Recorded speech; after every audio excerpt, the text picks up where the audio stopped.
Selamat pagi dan selamat hari Minggu. Selamat datang di kebaktian NLCC Indonesia online hari Minggu Mei 17, 2020. Saya berharap saudara dalam keadaan sehat dan aman dan juga telah diberkati Tuhan sepanjang minggu ini.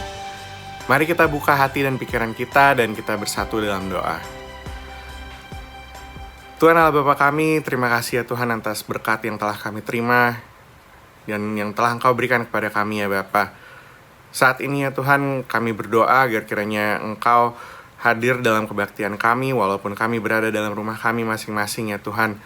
Dan kiranya Engkau yang jalankan kebaktian ini dan kami bisa merasakan berkat-Mu melalui lagu-lagu yang kami nyanyikan dan juga firman-Mu. Dalam nama-Mu kami berdoa dan mengucap syukur. Amin. Mari kita mulai kebaktian kita dengan menyanyi lagu Hosana.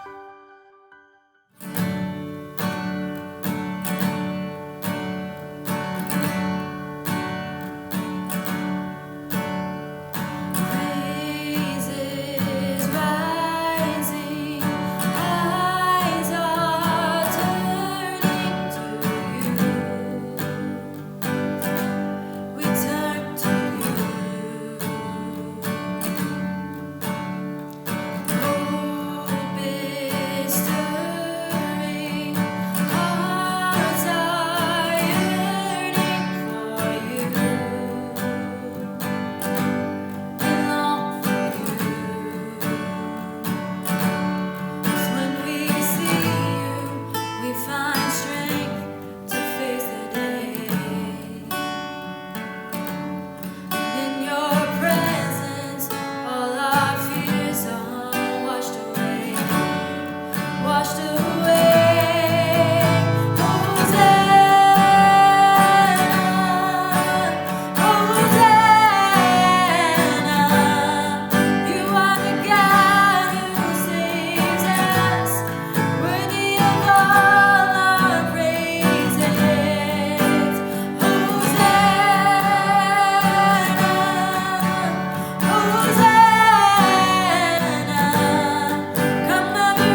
Salam Bapak Ibu, kita tiba di minggu yang kesekian, minggu tanggal 17 Mei 2020 dalam ibadah online. Mari kita berdoa sebelum kita mendengarkan firman Tuhan. Bapa dalam surga, kami mengucap syukur karena Engkau menjadi Tuhan yang menolong kami tiap-tiap hari, tiap-tiap saat, bahkan di tengah-tengah situasi seperti ini. Engkau tetap ada, Engkau tetap hadir, Engkau tetap menguatkan kami. Kami berdoa supaya kebenaran firman Tuhan tentang Jehovah Nisi hari ini memberkati, menguatkan, dan menghiburkan kami. Dalam nama Tuhan Yesus. Amin.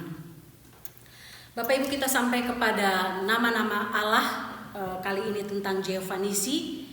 Kita akan baca Keluaran pasal 17 ayat 8 sampai 16. Kita tidak akan baca semua, saya akan bacakan untuk Bapak Ibu ayat 15 dan ayat 16. Demikian bunyi firman Tuhan dari Keluaran 17 ayat 15 dan 16. Lalu Musa mendirikan sebuah mezbah dan menamainya Tuhanlah panji-panjiku. Ia berkata, tangan di atas panji-panji Tuhan. Tuhan berperang melawan Amalek turun-temurun. Pernahkah Bapak Ibu melihat desain daun atau desain bunga? Karena saya suka lihat berbagai jenis daun, berbagai jenis bunga. Saya suka memperhatikan desain mereka dengan teliti. Satu demi satu jenis daun itu saya perhatikan dengan teliti, juga bunga demi bunga. Tiap daun atau tiap bunga memiliki desain yang sangat unik. Coba Bapak Ibu lihat beberapa gambar desain dari bunga dan daun yang ada ini. Kerumitan dan keindahan desain dari daun atau bunga ini membuat saya selalu terpesona dengan kapasitas desainernya. Siapa itu? Tentu kita tahu itu Tuhan sendiri. Apa yang kita pelajari dari desain daun dan bunga ini Bapak Ibu? Jika Allah dapat merancang daun dan bunga dengan rumit dan indah, Dia juga dapat merancang hidup Bapak Ibu dan saya dengan indah walaupun tampak rumit. Jika Tuhan membimbing 2 juta orang Israel melewati padang gurun belantara ke tanah perjanjian yang Dia janjikan, Dia dapat memimpin hidup kita semua melalui padang gurun belantara ini, khususnya padang gurun belantara corona yang penuh kejutan, penuh ketidakpastian akan segala sesuatu yang sedang kita hadapi sekarang. Kita bersyukur karena kita punya Tuhan yang pasti di tengah-tengah semua ketidakpastian. Karena itu mari kita belajar nama yang berikut, Jehovah Nisi. Sebelum kita belajar bagaimana Jehovah Nisi ada atau nama itu tercetus, saya ingin kita melihat latar belakangnya dari Keluaran 17 yang sudah kita baca tadi. Keluaran 17 merupakan satu pengalaman awal bangsa Israel ketika mereka berjalan keluar dari tanah Mesir menuju tanah perjanjian. Bapak Ibu mungkin ingat khotbah saya bulan lalu tentang Jehovah Rafa, tentang Jehovah Salom. Dalam Keluaran 15 kita lihat bangsa Israel pertama kali disitulah nama Jehovah Rafa disampaikan. Ketika itu bangsa Israel bersungut-sungut karena mereka mendapatkan air pahit di Mara, dan Tuhan mengubah air pahit itu menjadi air manis. Sesudah itu mereka sampai ke padang gurun Sin. Mereka masih bersungut-sungut dan marah karena mereka katakan kita tidak punya daging, kita tidak punya roti. Sehingga Tuhan mengirimkan mereka burung puyuh dan mengirimkan mereka roti mana. Sampai Keluaran pasal 17, mereka sampai ke tanah Rafidim. Mereka kembali bersungut-sungut. Pasal 17 ayat 1, mereka bersungut-sungut karena tidak ada air di sana. Lalu Tuhan memerintahkan Musa untuk memukul gunung batu di Horeb sehingga keluarlah air dari gunung batu itu, dan tempat itu diberi nama Masa dan Meriba. Waktu mereka masih tercengang-cengang dengan air yang keluar dari gunung batu Horeb, gunung batu Horeb Bapak Ibu, tiba-tiba datanglah musuh menyerang mereka. Masih dalam kota yang sama, kota Rafidim. Musuh itu siapa Bapak Ibu? Musuh ini adalah sekelompok orang yang bernama bangsa Amalek. Kita melihat yang pertama, siapa itu bangsa Amalek. Dalam Keluaran pasal 17 ayat 8 dikatakan, lalu datanglah orang Amalek dan berperang melawan orang Israel di Rafidim. Bangsa Amalek ini adalah bangsa pertama yang menyerang bangsa Israel ketika mereka keluar dari tanah Mesir. Mereka belum pernah berperang, bangsa Israel belum pernah menghadapi perang sama sekali. Kita tahu itu. Pengalaman mereka hanyalah pengalaman sebagai seorang budak di tanah Mesir. Kalau gitu siapa itu bangsa Amalek? Bangsa Amalek ini adalah saudara sepupu bangsa Israel. Mereka adalah keturunan Esau. Bapak Ibu tahu Esau punya saudara kembar bernama Yakub. Dari Yakub inilah lahir keturunan Israel dengan 12 anak laki-lakinya.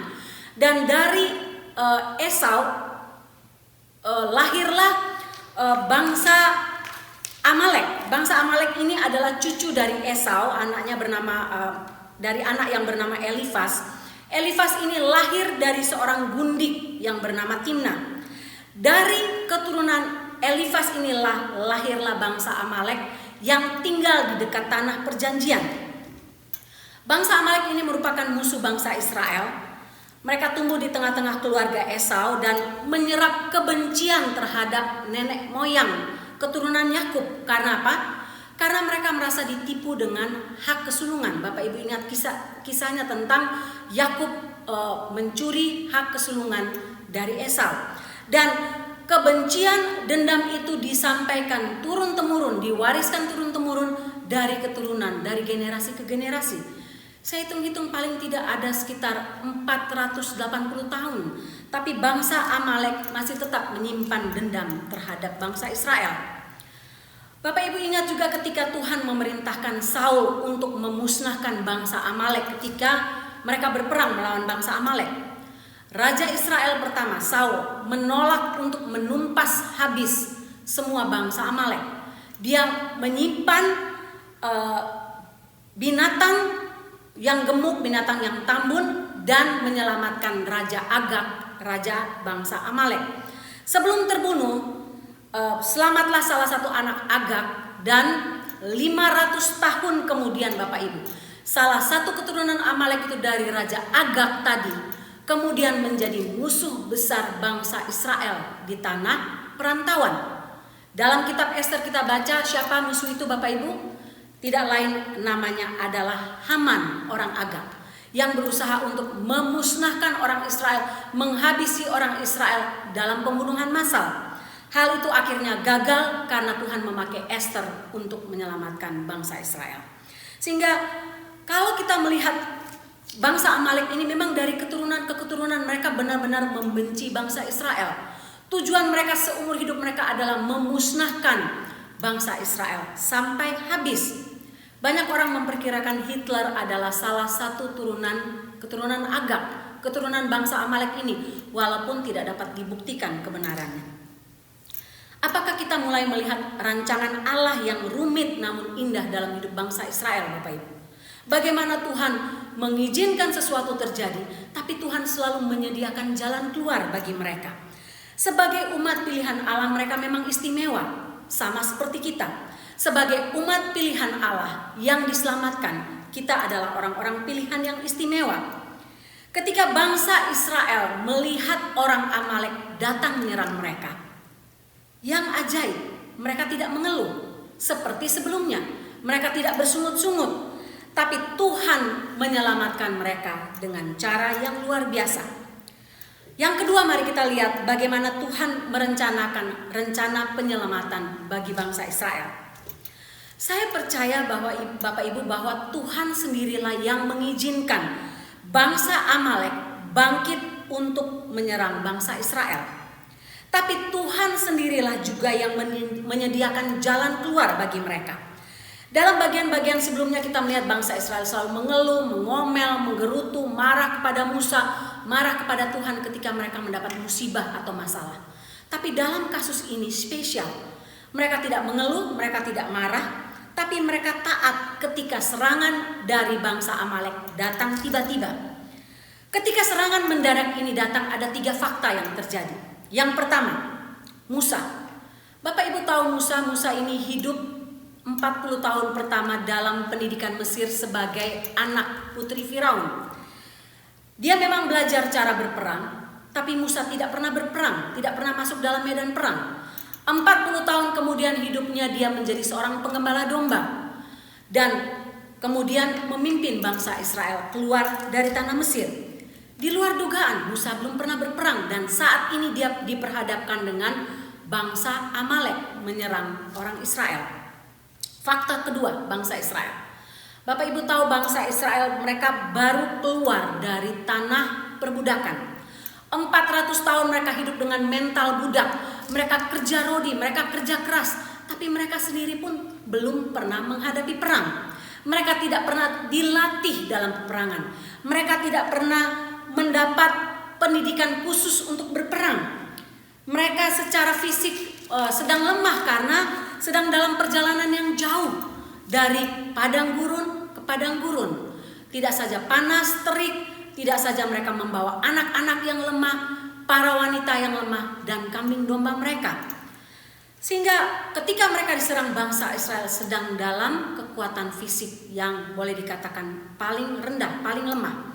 Sedangkan fakta ketiga itu berasal dari bangsa Amalek. Bangsa Amalek ini terkenal sebagai bangsa yang suka berperang. Mereka bernyali besar. Mereka tidak punya rasa takut karena mereka memang adalah bangsa yang pemberani, bangsa kuda liar seperti nenek moyangnya Esau. Bapak Ibu tahu, Yakub senang diam di rumah, tapi Esau adalah seorang pemburu yang tidak kenal takut. Karena itu bangsa Amalek merasa di atas angin. Mereka tidak takut, mereka yakin mereka akan mendapatkan kemenangan 100%. Karena mereka kuat, mereka terlatih untuk berperang, dan apa? Bangsa Israel adalah bangsa yang lemah oleh karena menempuh perjalanan jauh. Bapak Ibu, dari tempat tinggal bangsa Amalek untuk sampai ke Rafidim itu menempuh perjalanan cukup jauh.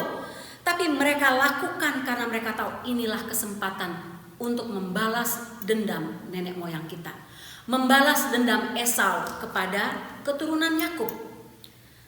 Beberapa tahun kemudian kita lihat Musa mengingatkan bangsa Israel akan kekejaman Amalek. Dalam Ulangan pasal 25 ayat 17 dikatakan, "Ingatlah apa yang dilakukan orang Amalek kepadamu pada waktu perjalananmu keluar dari Mesir, bahwa engkau didatangi mereka di jalan dan semua orang lemah, pada barisan belakangmu dihantam mereka, sedang engkau lelah dan lesu. Mereka tidak takut akan Allah." Itu peringatan yang diberikan oleh Musa beberapa tahun kemudian kepada bangsa Israel. Berdasarkan 3 fakta ini, Musa, Israel yang lemah, Amalek yang kuat, bangsa Amalek memiliki keyakinan bahwa mereka akan mengalami kemenangan 100%. Tapi bangsa Amalek lupa satu hal, Bapak Ibu. Apa itu? Bangsa Amalek lupa bahwa di balik Israel yang lemah, di balik Musa yang tidak punya pengalaman berperang, ada Tuhan Yahweh, Allah Israel, yang benar-benar menjadi kunci kemenangan bagi orang Israel dalam setiap hal. Allah Yahweh yang membebaskan bangsa Israel dari tangan Firaun yang kuat, membawa mereka menyeberangi Laut Teberau, memberikan mereka makan minum selama di padang gurun, daging burung puyuh, roti mana, dan membebaskan mereka dari berbagai hal. Sehingga inilah fakta yang dilupakan oleh bangsa Amalek.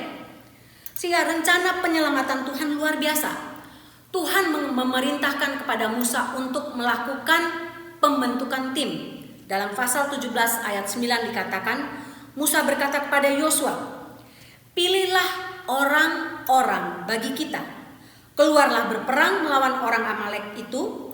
Besok aku akan berdiri di puncak bukit itu dengan memegang tongkat Allah di tanganku." Bapak Ibu, Tuhan memerintahkan Musa untuk membagi tim dalam 2 tim. Tim pertama namanya tim fisik, itulah tim Joshua. Joshua bersama seluruh orang Israel, khususnya orang laki-laki, mereka harus turun berperang, maju melawan bangsa Amalek. Dan tim ini taat kepada perintah Musa, khususnya terhadap perintah Tuhan. Tim kedua adalah tim doa. Tim doa itu adalah Musa didampingi oleh Harun saudaranya dan Hur. Jarak perkemahan dari Rafidim untuk naik ke atas bukit, puncak bukit tempat Musa berdiri itu cukup jauh. Tingginya kurang lebih 250 meter, Bapak Ibu. Apa yang Musa buat di situ? Musa selama tim pertama Joshua dan orang Israel berperang melawan bangsa Amalek, Musa harus berdiri dan mengangkat tongkatnya di atas kepalanya, supaya ketika tongkat itu terangkat, bangsa Israel akan mengalami kemenangan. Ayat 11 dikatakan, "Di atas puncak bukit Tuhan menyuruh Musa, dan terjadilah apabila Musa mengangkat tangannya, lebih kuatlah Israel. Tapi apabila ia menurunkan tangannya, lebih kuatlah Amalek." Bapak Ibu, apa yang terjadi kemudian bisa diprediksi, bukan? Musa tidak mungkin mengangkat tongkatnya selama lebih dari 12 jam. Karena peperangan itu terjadi dari dini hari, dari pagi jam 6 sampai matahari terbenam, dari matahari terbit sampai matahari terbenam. Tidak mungkin Musa memiliki kekuatan untuk mengangkat tongkatnya selama 12 jam. Karena itu tim yang ada, tim Musa, Harun dan Hur, memberikan bantuan mereka dengan cara apa? Mereka ambil batu untuk Musa bisa duduk. Lalu kedua orang ini mengangkat tangan kanan dan tangan kiri Musa. Yang seorang mengangkat tangan kanan, yang seorang mengangkat tangan kiri, sampai matahari terbenam dan bangsa Israel mengalami kemenangan. Bapak Ibu lihat, ada dua tim yang bekerja sama. Tim fisik maju di medan perang melawan bangsa Amalek secara langsung, muka dengan muka. Tim perang rohani, tim doa, masuk dalam peperangan rohani melawan kuasa jahat yang menggerakkan bangsa Amalek dengan cara mengangkat tangan sebagai lambang, tanda atau simbol untuk mereka berserah total kepada Allah yang akan memberikan kemenangan kepada mereka. Hasilnya apa Bapak Ibu? Ayat 13 katakan, demikianlah Yosua mengalahkan Amalek dan rakyatnya dengan mata pedang. Bapak Ibu, setelah kemenangan yang luar biasa ini dalam perang pertama, maka Musa dalam ayat 15-16 tadi yang kita baca mendirikan sebuah mezbah. Dia menamai mezbah itu Jehovah Nisi, Tuhanlah panji-panjiku.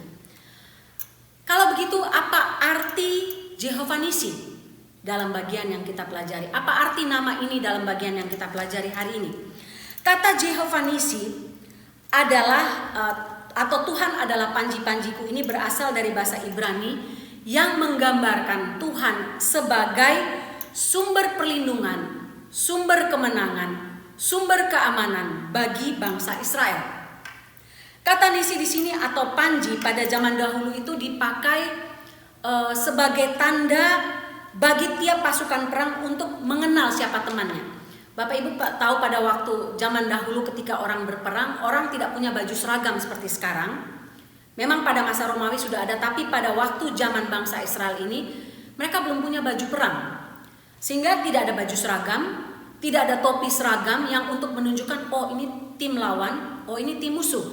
Belum ada, sehingga cara satu-satunya untuk mengenal siapa tim lawan dan siapa tim kawan adalah dengan memberikan panji. Panji itu tidak saja dalam bentuk bendera, dalam bentuk spanduk, tapi dalam bentuk ikat kepala. Sehingga ikat kepala inilah yang diikatkan di kepala mereka untuk menunjukkan oh ini bangsa Israel dan itu bangsa Amalek. Sehingga sejenis ikat kepala ini dipakaikan untuk bangsa Israel mengenal siapa kawan, siapa lawan.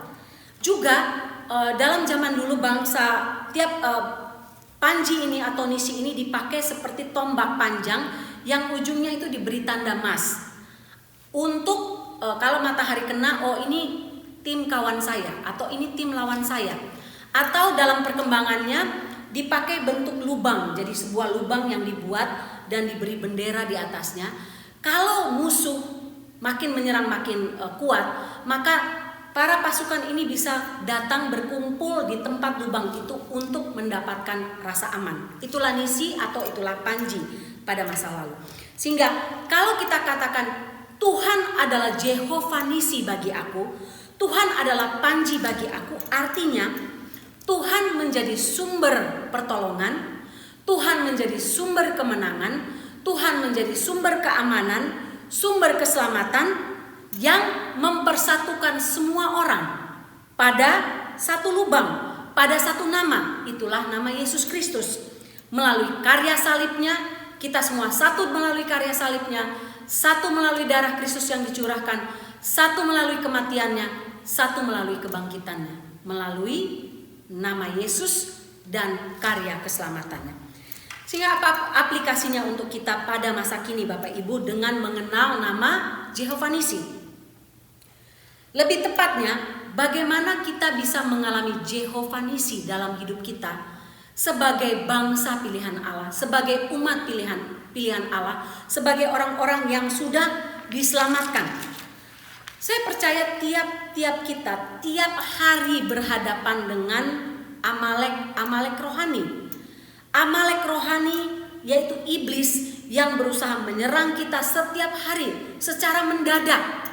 Secara mendadak di saat kita lemah secara rohani, bahkan mungkin lemah secara fisik, lemah secara mental. Ketika kita tidak siap, ketika kita tidak waspada, iblis atau Amalek rohani ini selalu mengintip kita untuk menyerang kita dan menjatuhkan kita. 1 Petrus 5 ayat 8 katakan, sadarlah dan berjaga-jagalah. lawanmu si iblis atau Amalek rohani ini berjalan keliling sama seperti singa yang mengaum-ngaum dan mencari orang yang dapat ditelannya. Karena itu kita membutuhkan Jehovah Nisi setiap hari, setiap saat.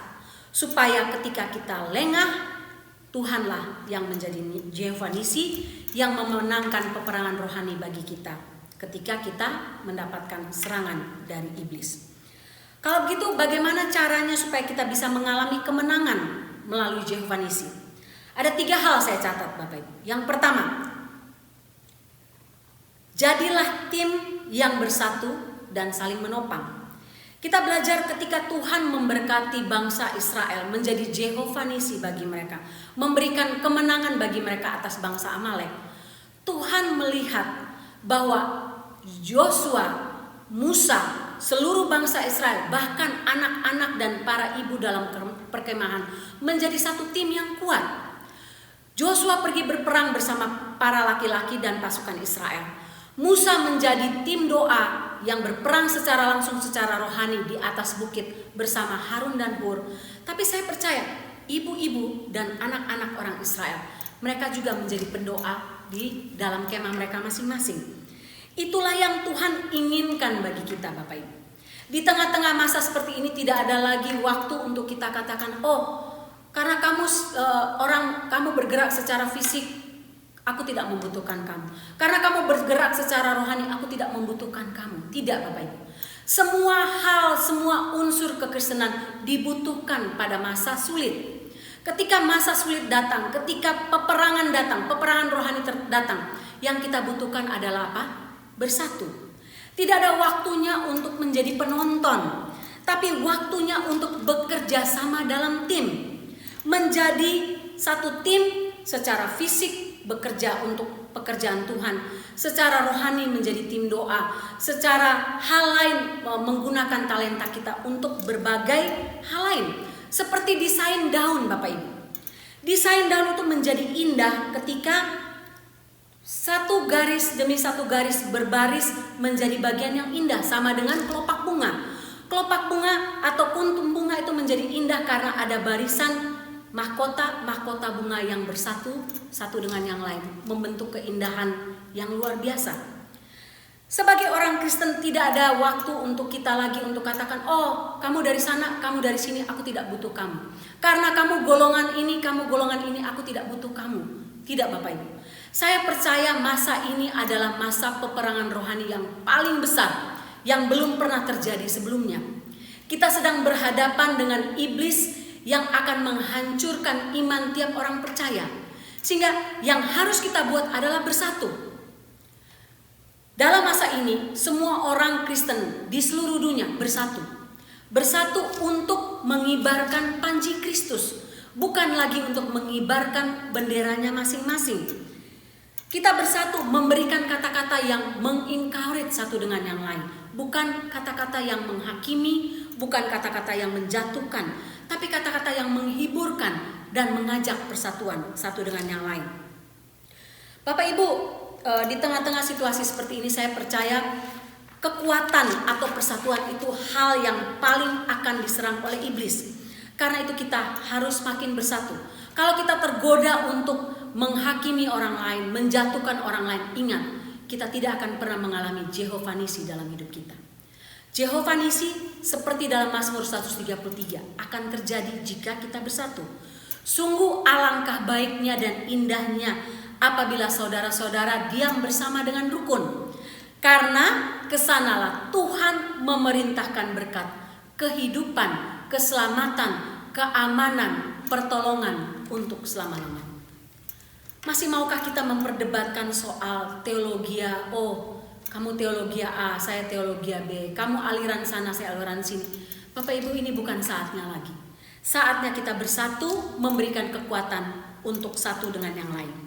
Ada kisah menarik kalau Bapak Ibu baca berita terakhir ini tentang seorang mantan manajer baseball dari Pittsburgh Pirates, namanya Clint Hurdle.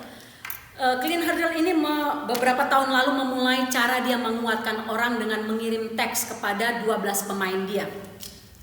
untuk mengencourage mereka, memberikan kekuatan, kata-kata yang membesarkan hati mereka.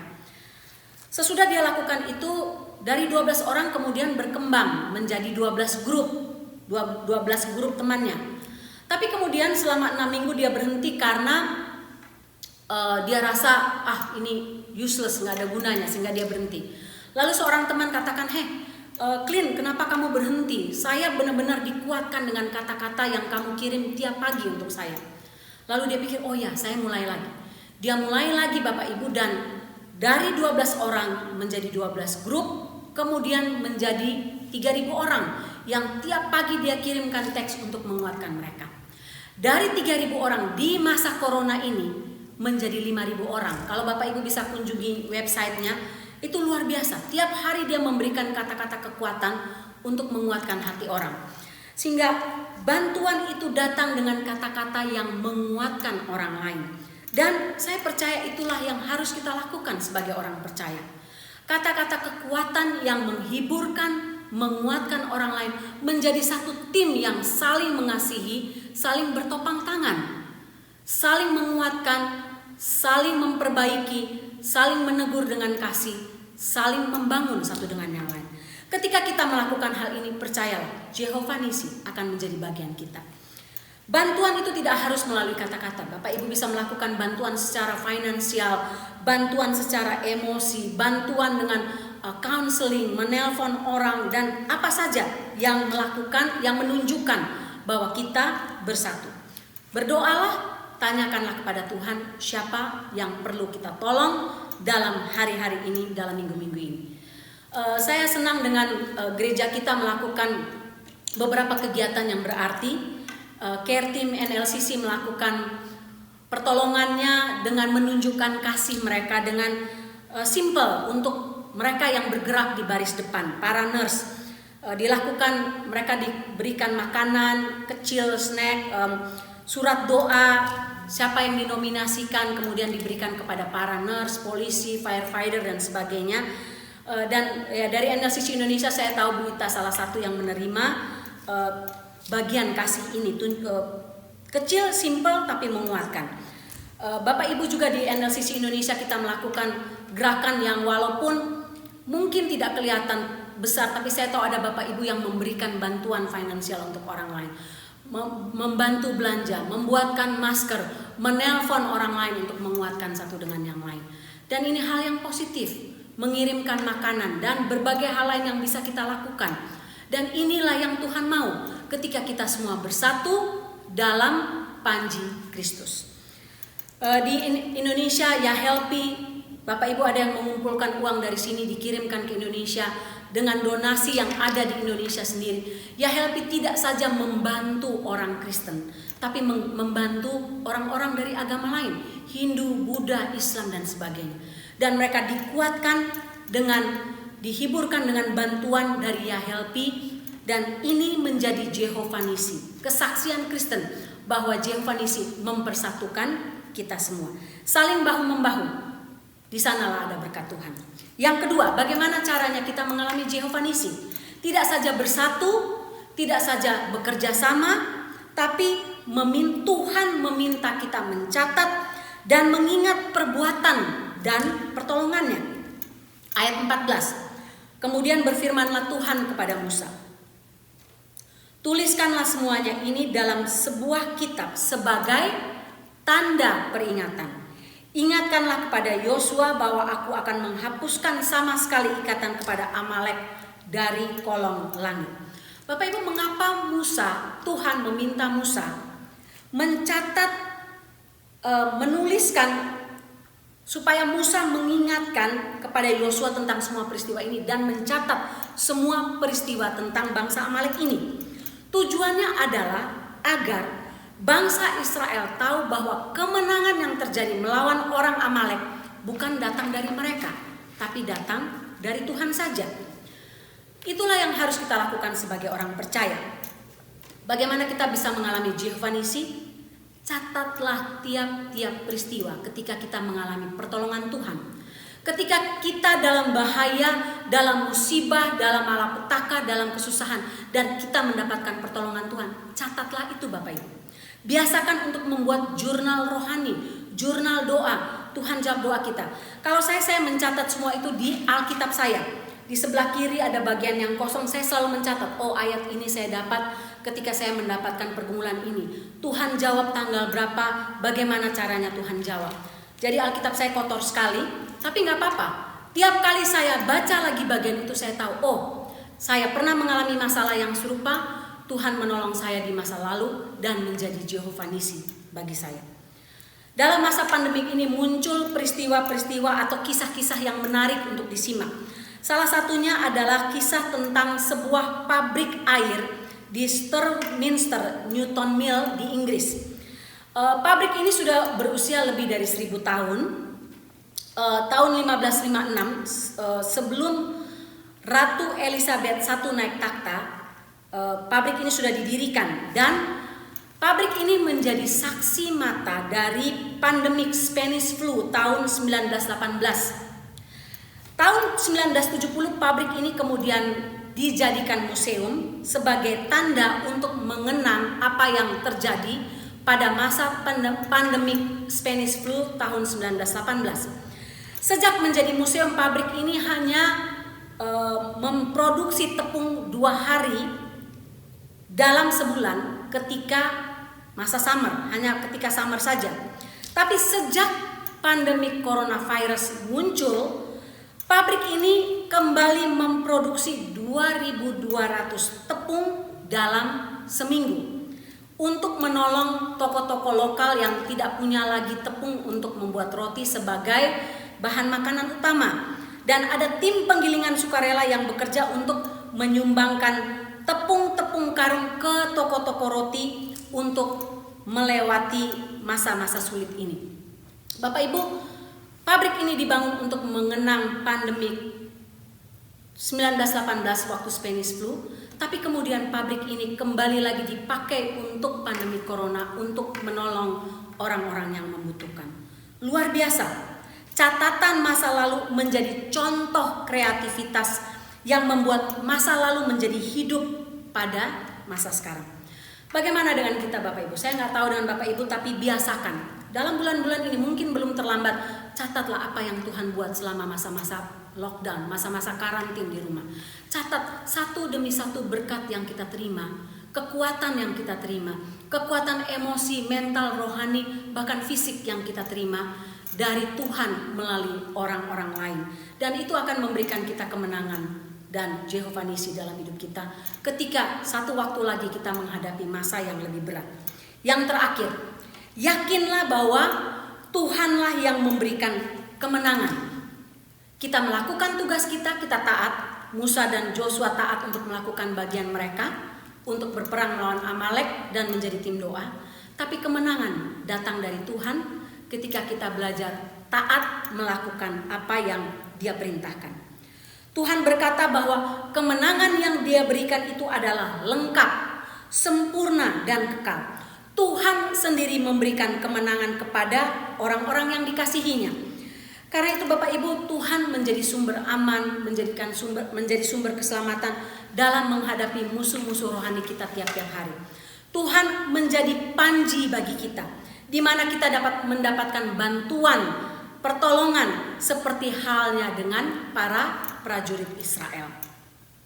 Tetaplah bekerja dengan setia, karena Tuhan memberikan kemenangan kepada mereka yang mau bekerja, mereka yang mau bersatu, mereka yang mau saling menolong, bahkan mereka yang mengingat pertolongan Tuhan di masa lampau. Dalam hidup kita, saya yakin selalu ada tantangan. Selalu akan ada Amalek yang siap menyerang kita setiap hari. Tapi tidak usah takut Bapak Ibu. Karena sebesar apapun Amalek dalam hidup kita, jika kita bekerja keras, kita bersatu, kita saling mengasihi, saling menopang, tidak menjadi penonton, tapi aktif memberikan kontribusi bagi keluarga kita, bagi gereja kita, bagi masyarakat kita, maka Tuhan akan menyediakan pertolongan bagi kita. Dia akan memberikan kemenangan, menjadi Jehovah Nisi bagi kita yang akan menolong kita memenangkan peperangan rohani kita seberat apapun.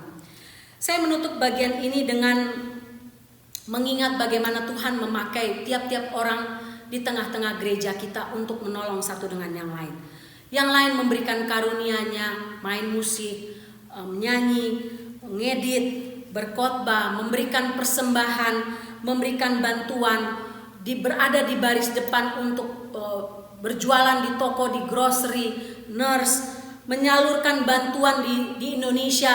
Bapak Ibu ada Bapak Ibu di Yahelpi yang bekerja keras, Bapak Ibu, menyalurkan bantuan, membeli bahan, mencari orang-orang yang membutuhkan pertolongan, mengirimkan bantuan kepada orang-orang yang tepat. Dan ini tidak pernah terjadi dalam sejarah manusia sebelumnya, Bapak Ibu. Belum pernah terjadi. Dan ini luar biasa, hal yang menyenangkan Tuhan. Salah satu aspek dari pandemik coronavirus ini adalah kenyataan bahwa Allah memakai bagian ini untuk mempersatukan kita, untuk membuat kita menjadi bersatu, mempedulikan orang lain, punya belas kasihan untuk orang lain. Iblis hendak memakai ini untuk menghancurkan manusia, membuat manusia tercerai-berai, membuat manusia mementingkan diri sendiri.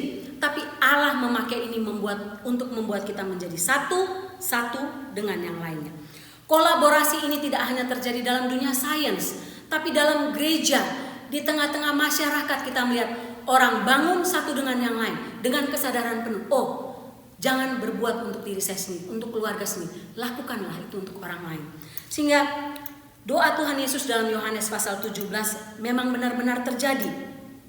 Supaya dunia tahu bahwa kamu mengutus aku dan mengasihi mereka sama seperti kamu telah mengasihi aku. Sehingga Bapak Ibu gereja seharusnya tidak memandang denominasi apapun lagi dalam masa seperti ini, tapi bersama-sama memandang kepada satu panji. Panji Yesus Kristus, Jehovah Nisi, bendera Kristus yang merupakan lambang persatuan bagi kita semua. Tanggal 7 Mei kemarin merupakan hari doa terbesar sepanjang sejarah kekristenan, di mana semua pemimpin gereja bersatu, semua yayasan gereja bersatu berdoa bersama-sama. Semua pemimpin gereja dari seluruh dunia. Belum pernah terjadi sebelumnya Bapak Ibu. Tapi semua bersatu di bawah panji Jehovah Nisi, di bawah panji nama Yesus Kristus. Ketika Tuhan menjadi Jehovah Nisi, kita semua diikat dalam satu panji ini. Satu bendera, satu brand Yesus Kristus. Dan saya percaya ketika kita melakukan ini, Tuhan sedang tersenyum di surga. Mari kita berdoa. Bapa dalam surga, kami sungguh bersyukur bahwa Engkau menjadi Jehovah Nisi bagi kami. Engkau berperang ganti kami. Engkau maju berperang ganti kami ketika kami melakukan bagian kami. Kami taat melakukan bagian kami, memberikan karunia kami, memberikan talenta kami, memberikan porsi kami dalam bentuk apapun. Secara fisik, secara mental, secara finansial, secara rohani, kami melakukan tiap-tiap bagian yang sudah Tuhan percayakan untuk kami. Ketika kami melakukan dalam persatuan, kami percaya bahwa Engkau menjadi Jehovah Nisi bagi kami. Tidak saja memerangi Amalek iblis yang berusaha untuk menyerang kami, menjatuhkan kami, tapi memberikan kami persatuan, kekuatan rohani, sukacita, dan ini berkat yang sangat besar di tengah-tengah pandemik ini. Hamba berdoa Tuhan untuk tiap ibu bapak yang sedang bergelut, bergumul secara rohani, mereka yang sedang bergelut secara jasmani, mereka yang sedang bergelut secara finansial, sedang bergelut secara emosi dan mengalami anxiety yang berat oleh karena tekanan ini. Hamba berdoa dalam nama Tuhan Yesus, Engkau menjadi Jehovah Nisi bagi mereka, di dalam rumah mereka, di dalam hati mereka, dalam keluarga mereka. Engkau menjadi Jehovah Nisi yang berperang bagi mereka, melawan Amalek yang berusaha menjatuhkan mereka.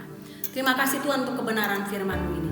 Hamba selesai berbicara, tapi hamba percaya bahwa kebenaran firman-Mu akan diteruskan kepada tiap-tiap hati yang membutuhkannya. Dalam nama Tuhan Yesus. Amin. Ya Bapak Ibu, doa saya kita semua diberkati oleh Tuhan melalui acara pujian dan penyembahan hari ini secara khusus melalui kebenaran firman Tuhan yang disampaikan oleh Ibu Sarah. Kita akan mengakhiri ibadah dalam doa berkat. Tapi sebelum saya itu dalam doa berkat, selamat ulang tahun untuk semua jemaat, semua kita yang berulang tahun dalam minggu ini. 10 Mei, selamat ulang tahun untuk Michael Manuhutu. Tanggal 15 Mei, selamat ulang tahun untuk Joshua Lee. Dan selamat ulang tahun juga yang hari ini tanggal 17 Mei, Karissa Dara Rose Lomban. Selamat ulang tahun buat semua, Tuhan Yesus memberkati. Jemaat yang kasih, tundukkanlah kepalamu, arahkanlah hatimu pada Tuhan, dan terimalah berkat Tuhan. Anugerah keselamatan dari Tuhan Yesus Kristus, kasih sayang yang tidak berkesudahan dari Allah Bapa, serta penyertaan dari Roh-Nya yang kudus, kiranya menyertai engkau sekalian mulai hari ini sampai Maranatha Tuhan Yesus datang kembali. Haleluya, amin.